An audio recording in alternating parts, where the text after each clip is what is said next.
नमस्कार, मैं पूजा। बिहार न्यूज में आपका स्वागत है। खबरों की ओर बढ़ने से पहले एक नजर आज की सुर्खियों पर। बिहार के 38 इंजीनियरिंग कॉलेजों में शुरू होगी एआई की पढ़ाई।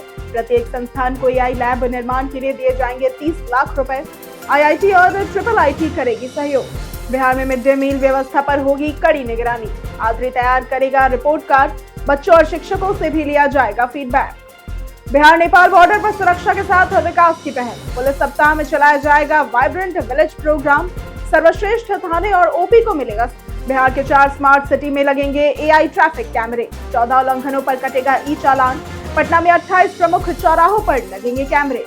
अश्विन ने दक्षिण अफ्रीका से 76 रन की हार पर उठाए सवाल। आईपीएल जैसी मैचअप रणनीति और टीम संयोजन में बदलाव को बताया बड़ी गलती।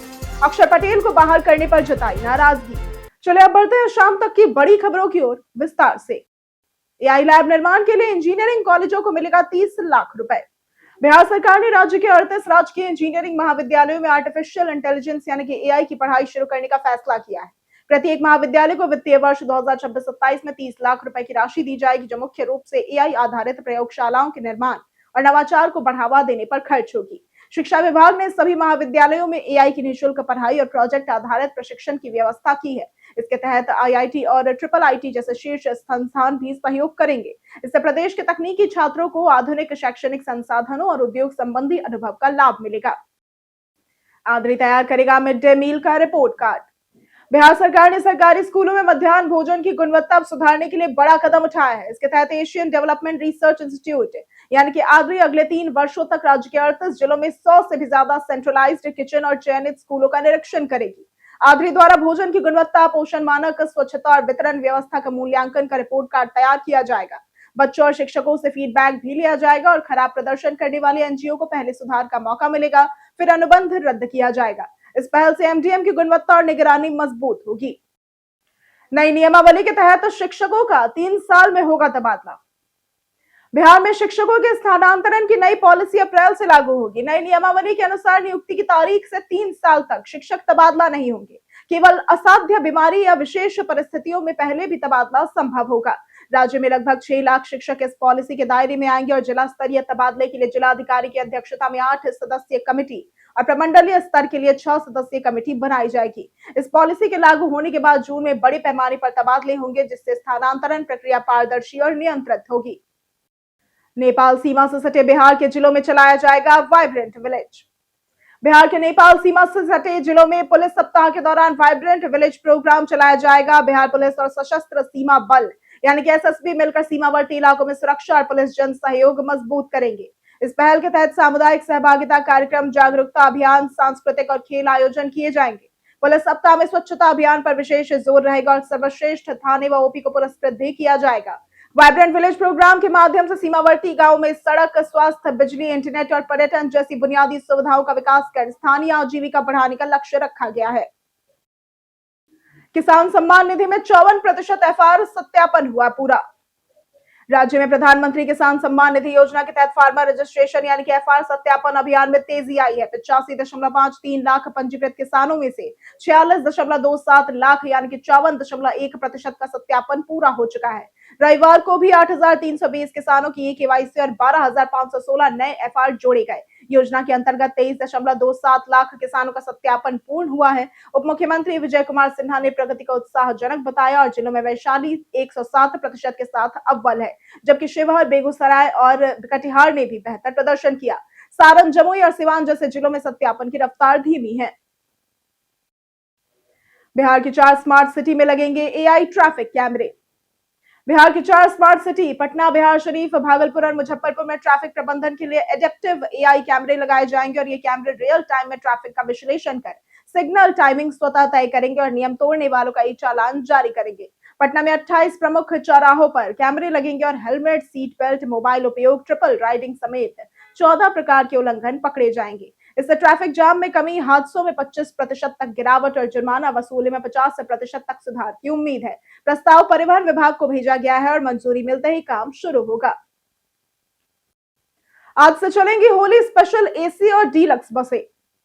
होली के मद्देनजर आज से स्पेशल बसों का परिचालन शुरू हो गया है। 23 फरवरी से 23 मार्च 2026 तक एसी और डीलक्स श्रेणी की 200 बसें चलाई जाएंगी। पहले दिन 50 से भी अधिक बसें रवाना होंगी। ये बसें दिल्ली, उत्तर प्रदेश, हरियाणा, पश्चिम बंगाल और झारखंड के प्रमुख शहरों से पटना, नालंदा समेत बिहार के विभिन्न जिलों तक चलेंगी। यात्रियों को राहत देने के लिए सरकार ने 500 से 700 रुपए तक की सब्सिडी भी दी है और दिल्ली से पटना का किराया छूट के बाद 1254 रुपए और अंबाला से पटना का किराया 1334 रुपए होगा। ऑनलाइन बुकिंग शुरू हो चुकी है। बिहार के 4 गांव बनेंगे नए अंतरराष्ट्रीय क्राफ्ट विलेज केंद्र। बिहार सरकार ने बिहार की सांस्कृतिक विरासत को वैश्विक पहचान दिलाने के लिए बड़ा कदम उठाया है। कला, संस्कृति एवं पर्यटन मंत्री अरुण शंकर प्रसाद ने घोषणा की कि मधुबनी के रांटी, दरभंगा के रयाम, मुजफ्फरपुर के भूसरा और गया जी के थरकट्टी को नए क्राफ्ट विलेज के रूप में विकसित किया जाएगा।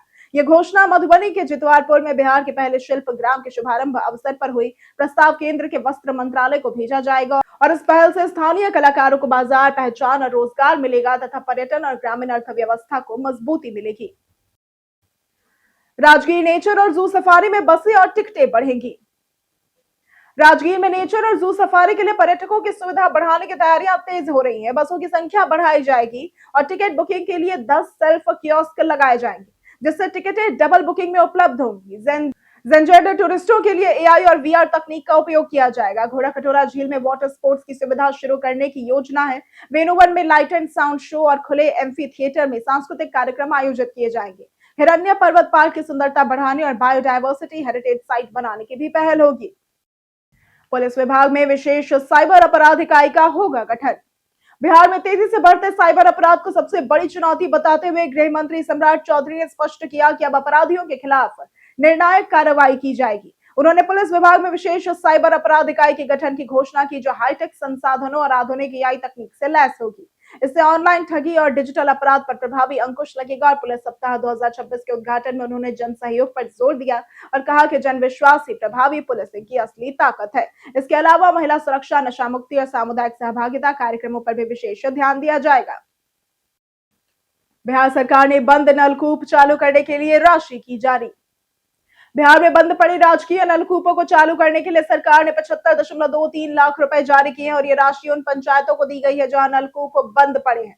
वर्तमान में राज्य के 3304 नलकूप निष्क्रिय हैं, जिनमें से 2477 नलकूप इस राशि से संचालन लायक बनाए जाएंगे। शेष नलकूपों को बाद में सक्रिय करने के लिए राशि दी जाएगी। नलकूपों का संचालन और मरम्मत स्थानीय पंचायतों के जिम्मे है और सरकार ऑपरेटर नियुक्त नहीं करेगी। कभी 10,240 नलकूप हुआ करते थे और अब 8922 ही बचे हैं और इनकी मरम्मत से हर खेत के लिए सिंचाई सुविधा बहाल होगी। अगवानी घाट और ताजपुर बख्तियारपुर पुल का काम मई तक होगा पूरा। बिहार में अगवानी घाट और ताजपुर बख्तियारपुर पुल परियोजनाओं की निगरानी अब सख्त मोड में की जा रही है। अगवानी घाट पुल के 20.30 किलोमीटर पहुंच पथ में से 14.54 किलोमीटर कार्य पूरा हो चुका है और मई तक पूरा करने का लक्ष्य है। ताजपुर बख्तियारपुर पुल, जो भागलपुर और खगड़िया को जोड़ेगा, 1 दशक से अधूरा और 45 में से 46 फाउंडेशन कार्य पूरे हो चुके हैं, लेकिन 1043 सेगमेंट में केवल 197 ही तैयार है। अब तक करीब 16 किलोमीटर पहुंच पथ बना हुआ है। विष्णुपद मंदिर के बाहरी विकास के लिए शुरू हुई नई योजना।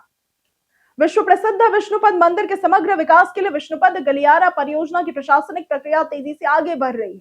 उच्च स्तरीय बैठक में यह तय किया गया कि विकास कार्य में पिंडदानियों की सुविधा प्राथमिकता होगी और मंदिर के प्रवेश, निकास मार्ग और बाहरी परिदृश्य को सुव्यवस्थित किया जाएगा। इसके साथ ही मंदिर को पूर्वी पश्चिमी हिस्से और विष्णु मार्ग के पास नए बाजार, लॉकर और धार्मिक सूचना केंद्र विकसित किए जाएंगे।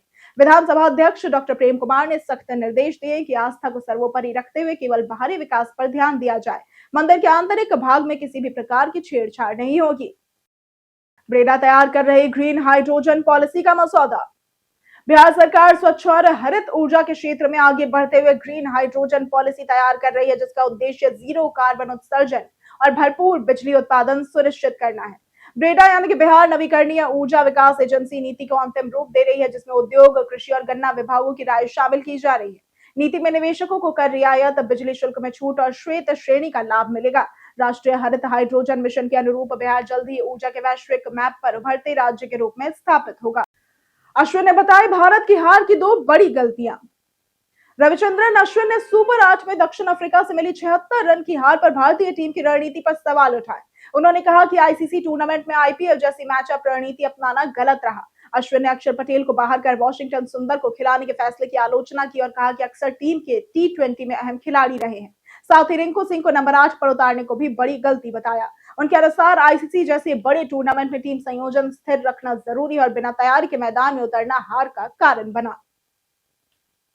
बीते दिन हमारे द्वारा पूछे गए सवाल का जवाब आप लोगों में से बहुत लोगों ने हमारे कमेंट सेक्शन में लिख कर दिया है। जिन्होंने हमारे द्वारा पूछे गए सवाल का जवाब दिया है उनके नाम है रॉकी कुमार, अनवर करीम खान, लक्ष्मी मेहता, निशांत कुमार, रंजीत मिश्रा, राम बाबू दास, संजीव कुमार, नागेंद्र कुमार, राकेश मिश्रा, दिलीप कुमार, नौशाद रजा, विनोद शाह, बाबूलाल मरांडी, राजेश सहनी, राजेंद्र तांती, अर्जुन राम, बाबूलाल मरांडी, अमित कुमार, कामेश्वर सिंह, दीपक कुमार, राजेश सहनी, रवि मोहन वर्मा, वरुण पटेल और मनोज दास।